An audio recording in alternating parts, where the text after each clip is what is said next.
Welcome to the Sunday after our election. The thing I really tried to emphasize last week is that we've been here a long time and we'll continue to be here. And in this day when many of us bring a different set of emotions into this room, I just want you to know that you're welcome here no matter how you're feeling. Whether you're grateful, whether you're relieved, whether you're disappointed, you can bring your full self to worship at the Preston Road Church and be seen and valued, no matter your perspective. So I just want you to know, if you're a person who is disappointed, I want to encourage you not to lapse into despair.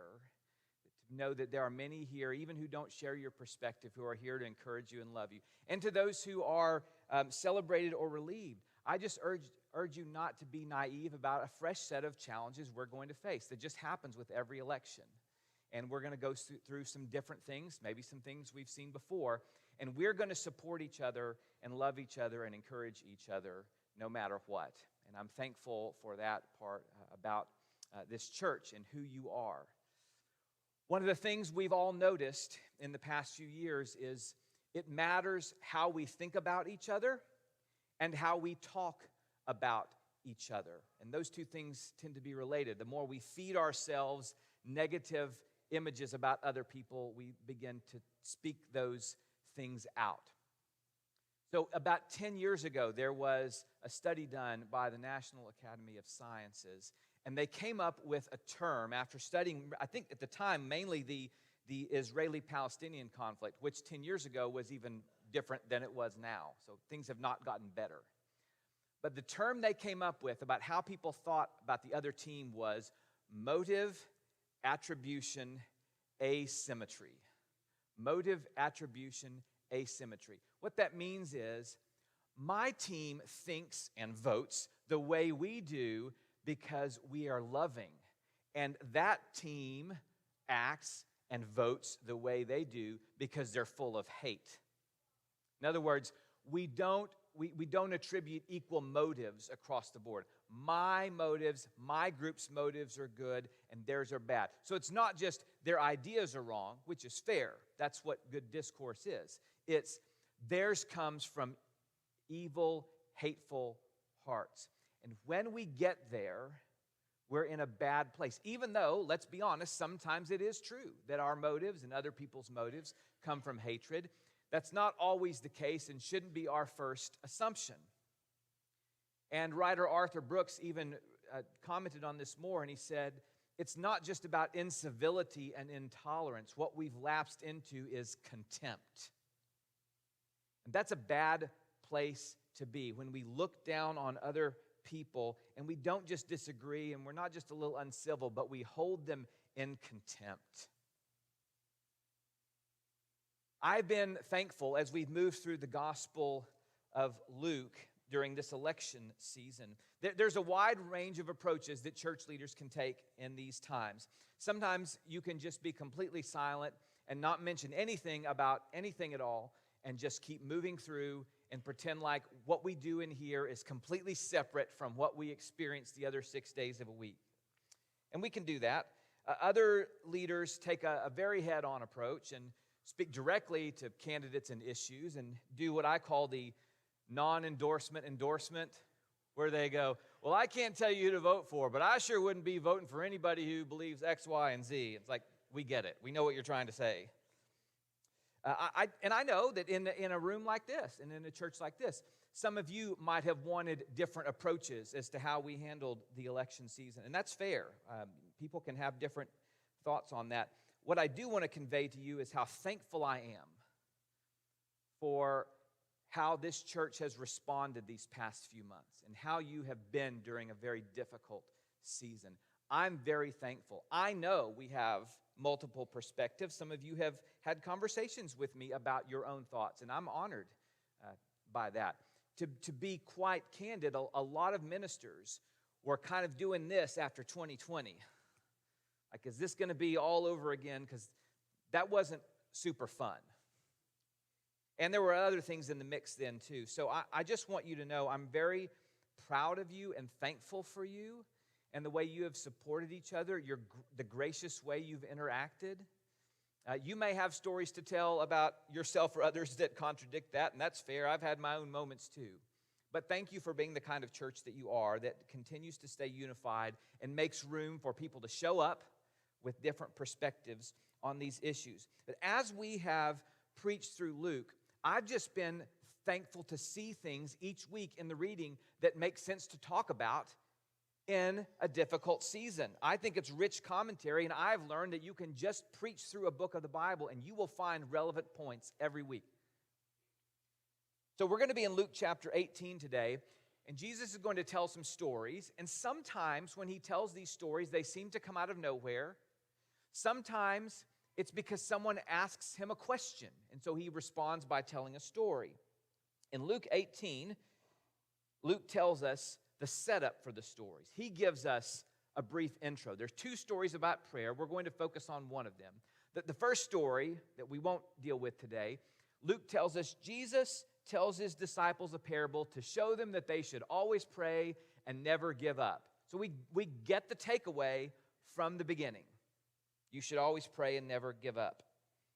And that's the parable of the persistent widow, as it is known.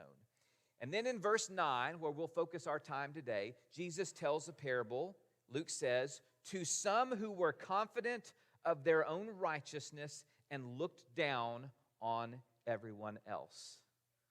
You might say they were suffering from motive attribution asymmetry. Here's how the story begins. Two men went up to the temple to pray, one a Pharisee and the other a tax collector. If we didn't know better, we think maybe this is just the setup to a bad joke. And the contrast for Jesus' hearers would have been clear. The Pharisee, the good guy, and the tax collector, the bad guy. They're not expecting anything different. They're probably wondering if this story even makes sense, because why would a tax collector even be in the temple to pray in the first place? They're not welcome there, and those guys don't even pray. What are we talking about? The Pharisees, they're the leaders who practice righteousness. And the tax collectors, those are those sellouts to the empire. You know, they take our money and give it to Caesar. So we've got characters already who couldn't be much more opposite. And Jesus' audience would be expecting to hear the good things about the praying Pharisee. So the story continues. The Pharisee stood by himself and prayed, God, I thank you that I am not like the other people, robbers, evildoers, adulterers, or even like this tax collector. He says it in front of the guy. I fast twice a week and give a tenth of all I get. So the Pharisee, Luke tells us, stands by himself. He doesn't want to be associated with other people. I'm going to go on my own and pray by myself. And he lumps this tax collector where he thinks he belongs. The scoundrels, right? The evildoers and adulterers and the tax collectors. I'm glad I'm not like that bunch. There's nothing, by the way, wrong with the Pharisee's actions. What he's doing, what he says he does, is normal and commendable. He fasts and tithes. Luke has told us since the beginning of the story when he's talking about Anna the prophetess, who was fasting all the time. That's a good thing. That's part of their religious practices. Tithing, that goes back to the Torah. You give a tenth of what you get. Those are good things. He's not bragging about being super spiritual. He's saying, I'm following the practices I should. And in fact, there are examples of other early rabbinic prayers that are similar to this, where in one story, a rabbi says, I'm thankful, Lord, that you've placed my lot among those who sit in the study hall and not who have to go work on the street. Now, he's expressing thanks there for what he has been given. Like, I'm thankful that I have a life of study and reflection and not manual labor. There's a little bit of a humility tone there versus this one, but this prayer is not completely unknown or unheard of. But it's very self-justifying, isn't it? I keep the law, and I don't need to ask God for anything. I don't need to ask for mercy. I don't need to ask for forgiveness. Why would I? I do these things, and I'm not like those people. Then Jesus tells us about the next character, the tax collector. He stood at a distance. He's also alone, but for a different reason. The Pharisees over here, he doesn't want to be associated with anyone else. And the tax collector's by himself over here at a distance because he knows he shouldn't be associated with anyone else. It's a different function. He feels reverence, some unworthiness, and he asks for forgiveness for himself, a sinner, right? Have mercy on me, a sinner. So he stands at a distance. He won't look up. He says, have mercy on me, a sinner. In fact, the language there is, it's got the definite article, the sinner. Very different posture here. He seems to be despised by others because he knows it. He's even despised by himself.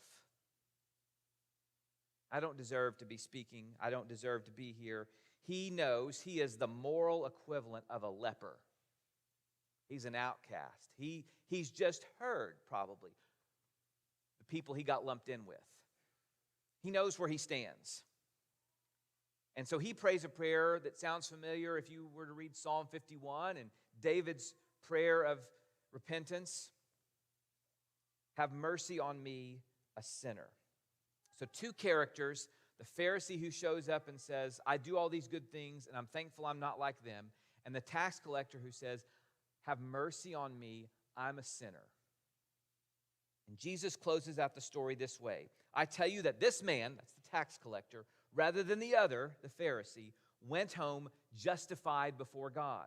For all those who exalt themselves will be humbled, and those who humble themselves will be exalted. So Jesus ends with a pronouncement and a warning that the tax collector went away justified, which would have shocked everyone, except if you'd been listening to Mary when she sang after she heard that she would have Jesus, her son. And she sings that prayer that says everybody's going to be shaken upside down. We know this is coming, this great reversal.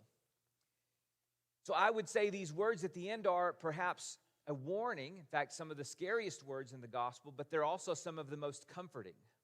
Because here's someone who's nothing more than a sinner, and yet because he asks for mercy and acknowledges his sin, he's the one who walks away justified, not the Pharisee. And no one in that crowd would have expected that result, just like they wouldn't have expected a Samaritan to be good. It's a category reversal they could not conceive of. So I want to go back to the beginning of this story and how Luke introduces it. He says the parable is told to people who were confident of their own righteousness, but who looked down on everyone else. There is a word we use for looking down on everyone else while we're confident, and that word is smug. You have felt smug before, and so have I. We've felt smug about people who don't talk like we do, who don't look like we do, who don't dress and act like we do, who don't have the same worldview that we do, who don't vote like we do. We have felt smug about those things and thankful that we are enlightened unlike they are. And what I'm reminded of after this election season, after this passage from Jesus in Luke, is that smugness is not a fruit of the Spirit. And blessed are the self-righteous is not in the Beatitudes, and condescension is not one of the greatest commands. It doesn't serve us well. But I wonder if we were to sit down and ask ourselves, who are we grateful not to be like? In our honest moments, who would we say, I'm thankful not to be like them because I'm so much more advanced, I'm so much more morally superior? And I also wonder if we were to audit what we watch and listen to, if those things are feeding that sense of smugness or if they are keeping us humble. Am I watching sources? Am I listening? Am I seeing reels that make me think that I'm smart and enlightened and those people are dumb? That I'm moral and virtuous and those people are not? What diet am I feeding myself that might make me feel smug. Because we can all choose sources that just confirm everything we already believe and don't cause us to be curious about why someone else might be different. And I think that is toxic. And I think it's one of the great threats of our society is contempt and smugness. And when I read the prayers here and I read what Jesus says about them, I'm reminded that gospel people are called to the opposite of smugness and contempt. Because I think if some of us were to write out our most honest prayers, even in a week like this, and Jesus were to tell those prayers, they might sound like this. Lord, I thank you that I'm not like those out-of-touch people who ignore traditional values, that I have the wisdom to see through lies and manipulation. I vote based on truth and common sense, and thank you for keeping me grounded in what's right. Others might pray a prayer and say, thank you, Lord, that I care about justice and truth and equality. Unlike people who seek to preserve their own interests, I'm focused on lifting everyone up, and I know my values are righteous. Help me remain steadfast, knowing that I'm working toward a better future.